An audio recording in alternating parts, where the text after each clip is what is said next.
All right, and we're back with another edition of the Scotty Knows Show. Um, we've got two of the Duffy clan. We've got Cormac, and we've got. It's all right if I call you Patty. You can call me Patty. Yeah, that's fine. Okay. We got two members of the Duffy family. How you guys doing today? Pretty good. Spectacular. Cormac, what's up, buddy? Not a whole lot. Are you upstairs on the third floor, it looks like? Yep. Yep, I'm up top. All right. So you just got done with track practice, did you not? Yeah, I did. Yeah, how'd that go? Pretty good. First or second week, so still sore. All right. I can drink a Coors Banquet beer on this show, can I? Oh yeah, absolutely. I'm drinking coffee out of a mug that says I'd rather be having sex. So, the last time you guys saw each other, I think, was probably at the St. Thomas More game. Yep. No, false. Oh, when? Last weekend at the state tournament. Just saw him at the Class A state tourney out here. Oh, really? And yep. How was that, Cormac? Very, very entertaining. Saw some great games. Yeah. Yeah, we don't really have to talk about the St. Thomas More game if you don't want to, but whatever you'd like. How I mean, that's kind of a rough game to kind of have as your last game, isn't it? Yeah, it's not exactly how I wanted to go out. Were they just playing suffocating defense?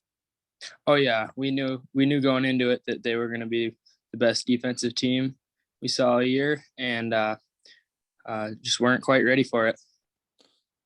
Now, the Duffy family is, in my eyes, one of the best basketball families in the state. Patty, what do you think makes them so great at basketball? Well, mostly Dan and Carrie's family. No, I like to joke about that. We just love the game. We got a lot of people that love to play basketball. We were lucky to have a grandfather, Cormac, and my grandpa Bernard was a great player who loved the game and was really fascinated from an early age with the jump shot. And he was one of the first, if not the first, in central South Dakota to shoot a one-handed jumper. He was really, lifelong fascinated by that, and he passed it on to his kids. And so there's a real technical understanding and ability to teach the shot that kind of has come from our grandpa down through our parents. Then you combine that with, you see that with Dan's kids in particular, with some physical ability, and you end up with some pretty good players. And, Cormac, what do you love about the game? I just love everything about it, the games, the practices, just being in the gym at night. It all is just great. What's your basketball background like, Patty? Not much. I've played my whole life up until here pretty recently. I'm 43 now, so I finally kind of slowed down playing. But I didn't play. I played in high school at St. Thomas More. But my high school career was I don't know how to put it, checkered at best. I didn't play a whole. My sophomore year was I had some different issues. My junior year, first game of the year, literally 30 seconds into the first game of the year, I hit the first shot in the new, what was then the new STM gym. Hit the first shot of the season and then loose ball on the floor. Stupidly, I should know better. Don't dive on the floor. Do not hit the floor, but I did, diving for a ball, and a kid broke my arm, so I missed my entire junior year. And then my senior year, we were pretty good. It was Dave Hollenbeck's first season as a head coach. He came in from Jamestown. So his first year was my senior year at St. Thomas More. And we had a pretty good squad. Both my junior and senior years, we were pretty good. Our junior year, we got beat in the region championship by Douglas, who went on to win the state title that year, beat Lyman with Cody Vollmer. Yeah. Championship that year. That's who beat us in the region championship out here. And then my senior year, Hollenbeck's first year, we had a pretty good squad, but we were just in a really loaded district at the time with Custer and Hot Springs, who were both really, really good that year. And we didn't make it out of our district. So that was the extent of my basketball playing. I mean, I had a couple of places, you know, I mean, if I really would have wanted to terribly, I could have played some small college basketball, but I decided it probably wasn't going to be worth the effort. And so I just went to SDSU for a couple of years and was a normal student, and been playing a ton of pickup basketball, independent amateur basketball ever since. But I'm slowing down now because I'm getting too old. But your kids wrestle. My kids do everything. But yeah, my kids play, I mean, soccer, football, wrestling, basketball.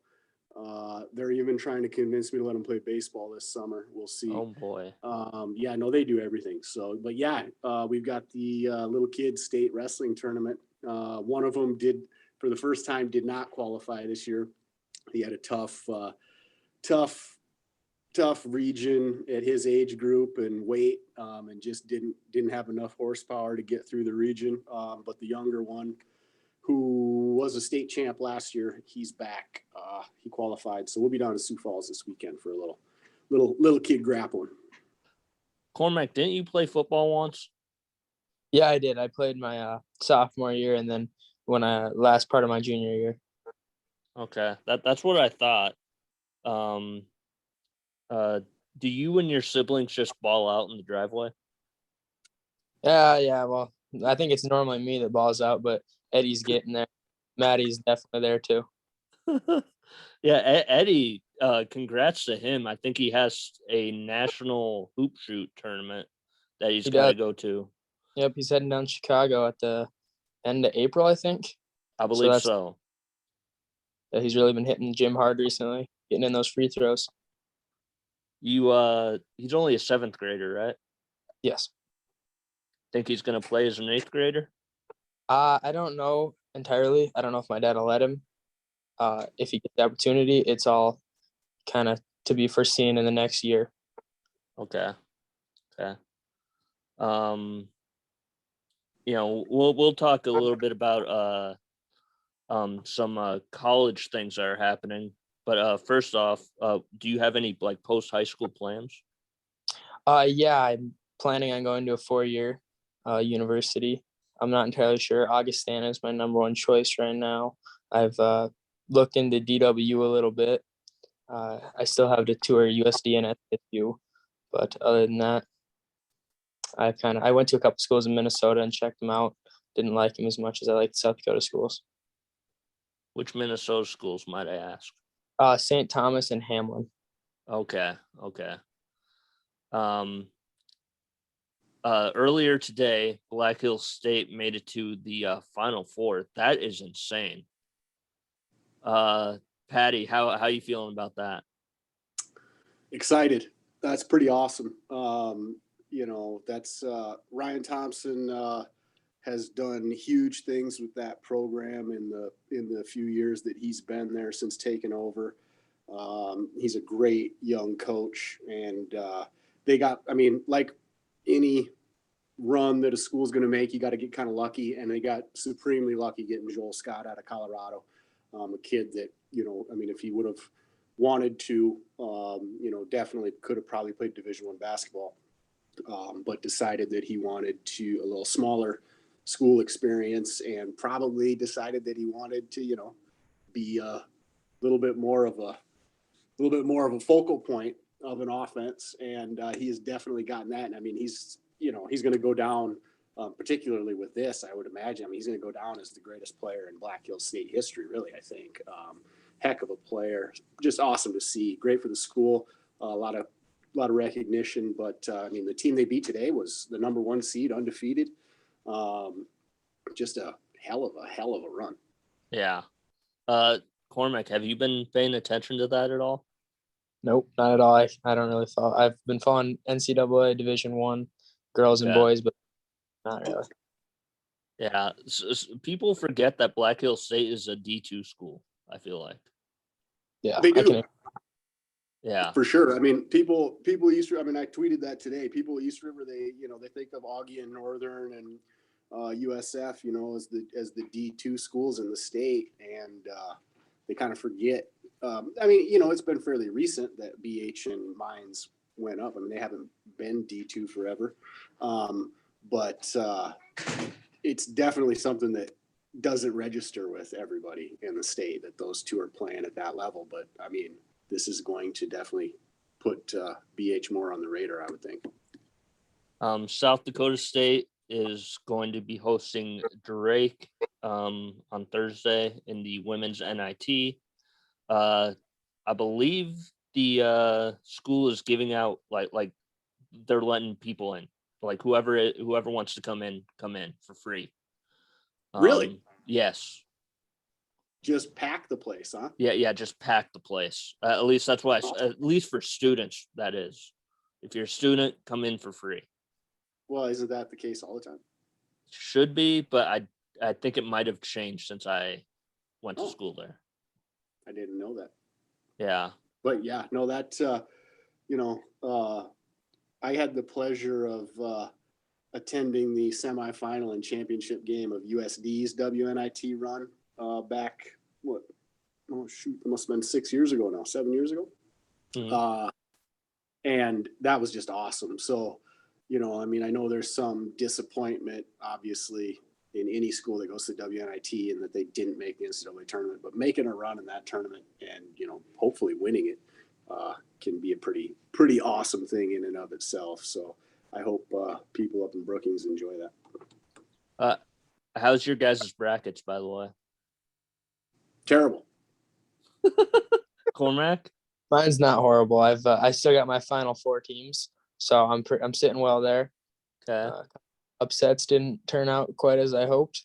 Was really rooting for Memphis beating Gonzaga. It almost happened, but not quite.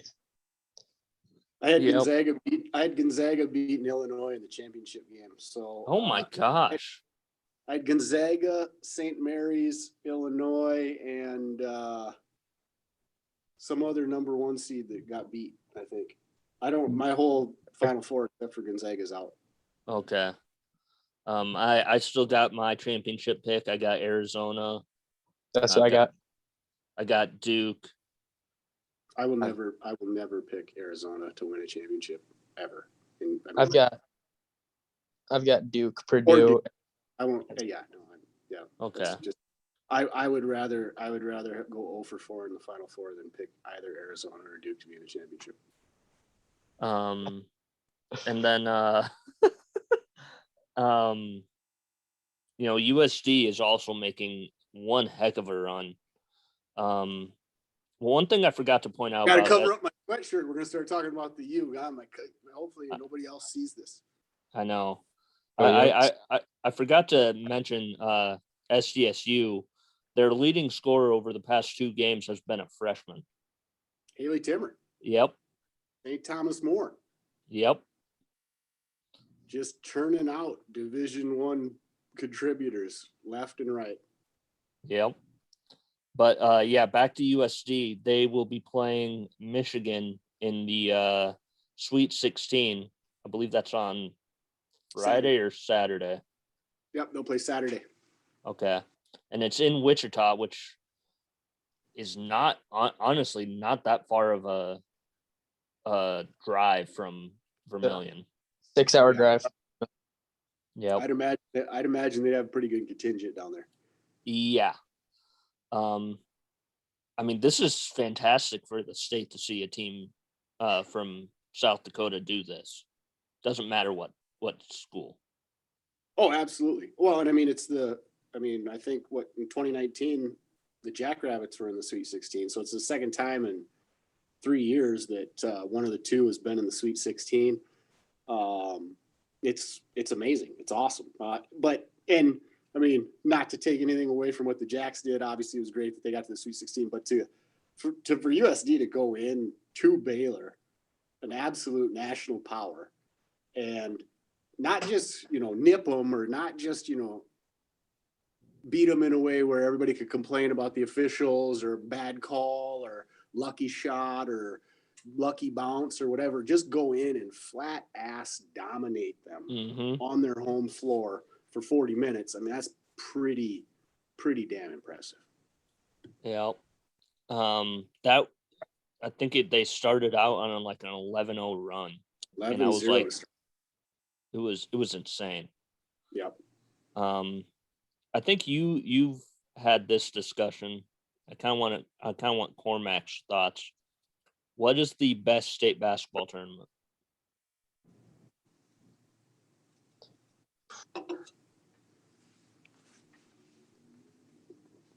Better go first.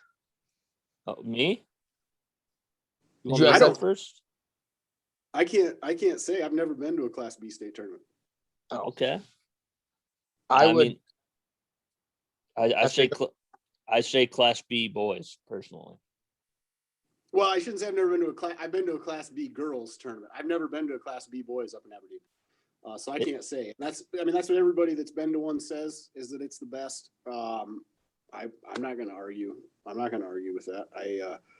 I think being in a college gym, big crowd, small towns. I think it would be hard to beat. Yeah, I think this year they had honestly the biggest star power they've had collectively in the entire tournament. I can agree with that. Yeah. The thing with B is it's a much better like town atmosphere. I went to years ago, and then this year I went to A, and I mean the B was probably a more electric feel, although A was very good this Yeah. We've got two more questions. I mean, the best atmospheres I've ever been in were both West River A championship games, where you had when I was a little kid, the Red Cloud Custer championship game in would have been 1989 or 90, right? Yeah. Somewhere around there. We could barely get a seat in the Civic Center. I mean, there must have been 10,000 people in there. I mean, it was just absolutely bananas. And then would have been probably 08 when STM and Little Wound played in a rematch. Little Wound had beaten STM in the LNI championship game that year, and then they both made it to the state championship game on the same floor. And so that rematch for the state title, that was just an unbelievable atmosphere too. Those are the two best high school basketball atmospheres I've ever seen. Is that Nate Jacobson on that team? Jacobson and Kyle Dewar. Oh my God. Kyle Dewar was there. Yep. That was and then and those two for state tournament atmospheres, but then also I mean earlier that year, the Little Wound STM championship game when Little Wound won at the LNI, and would have been probably 4 years before that, 3 or 4 years before that, when Lower Brule beat STM in the LNI championship game when TJ McCauley was a sophomore. That was one of the craziest crowds I've ever seen. Obviously, Lower Brule being a tiny school, everybody, and any gym STM goes into, obviously they're going to be wildly outnumbered. Fans are going to be cheering against them anywhere they go. But at the LNI especially, I mean, that was fun. Yeah. I've compared their basketball programs, both in men's and boys and girls, I guess, to the kind of the peer football program, in the fact that the more success you have, the more easy it is to hate you. Yeah, absolutely. I mean, any school that has success, people are going to dislike them. I think that with STM and O'Gorman, there's also a Yep. socioeconomic and religious factor in that as well that Yeah. also contributes to it, so that it even gets ramped up a little more. Yeah. You Cormac, you played against I think maybe two of the teams that made it to Class B this year. I know Potter County and White River. Yep. Um, White River this year, and then we played Lower Borough last year. yep. And I mean, how was it playing against those guys? It didn't turn out quite how we wanted in our favor. Potter County was tough. They just very physical, very good team. That 2-2-1 press into that extended zone it'll rattle about anybody. And White River they didn't miss against us, and they got one of the best players in the state, and everybody had a good game for them. So they were both very, very good teams. Two more questions, and then we'll get out of this. Cormac, I've heard, and maybe you can verify this. Are you in charge of the music in the locker room? I'd give that more to Gavin. Oh, really? He's the aux guy. Yeah. Okay. I was gonna say, what are you listening to these days? Gavin's got a good hip hop playlist. Kind of a more modern day rapper vibe. Kind of throw in some Eazy-E and stuff. Maybe a little. It ranges all over the place, and then you got Lathan's music personality, which adds a little bit of everything. Patty, what are you listening to music wise? Oh boy. Nothing really new. I'm trying to think. What am I listening to that's new? It doesn't have to be new.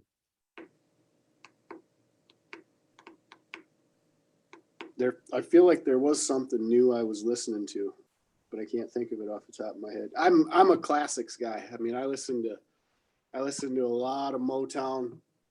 I listen to a lot of Marvin Gaye, Al Green, a lot of mostly R&B, mostly old R&B. Okay. Little. I was about to say Belle Biv DeVoe, but I feel like that's probably too new for me. But I'll occasionally spice it up with a little 80s R&B. But okay. What am I? I can't really think of what. I mean, the last music I just bought some Gary Clark Jr. on vinyl the other day. Gary Clark's one of my favorites for new artists. I'm looking at who were we looking at going to see down at? I'm thinking about going down to see the Black Keys at Red Rock this summer. Okay. Just kind of. I'm all over the place. I listen to all sorts of stuff, but in terms of new stuff, I can't really think anything. I'm pretty conservative in my music, in my musical taste. It's March, so I've been listening to a lot of Irish music, a lot of chieftains. Yeah, a lot of having the kids do Irish jigs for me in the living room. I haven't asked you about this yet, but you went to the Nuggets Warriors game like a couple weeks ago, and right. And I believe that was the game that Steph Curry didn't play. Well, yeah. See, that was because the first one we went to was the game that the Nuggets only had 7 players. They had like 3 guys test positive for COVID that day, 3 guys hurt, so they only had 7 guys on the roster. So you need 8 to play, and so they called the game while when we were like an hour outside of Denver. They called off the game. So they postponed it, rescheduled it for whenever it was that we went, March, whatever, beginning March 7th or something, I think it was, is what they Yep. rescheduled for.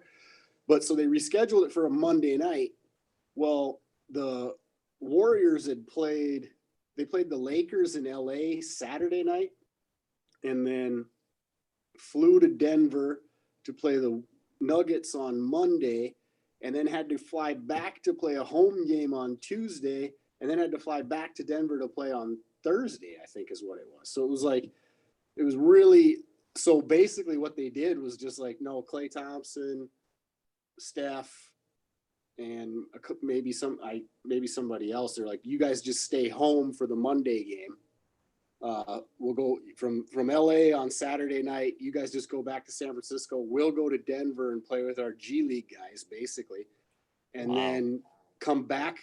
So then the next night, Tuesday night, when they were at home, Steph and Klay played, and then they got on the plane and flew back to Denver and played on Thursday against the Nuggets.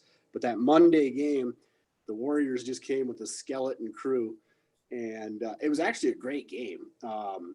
Moses Moody and Jordan Poole, who started at guard instead of Curry and Thompson, both had 30.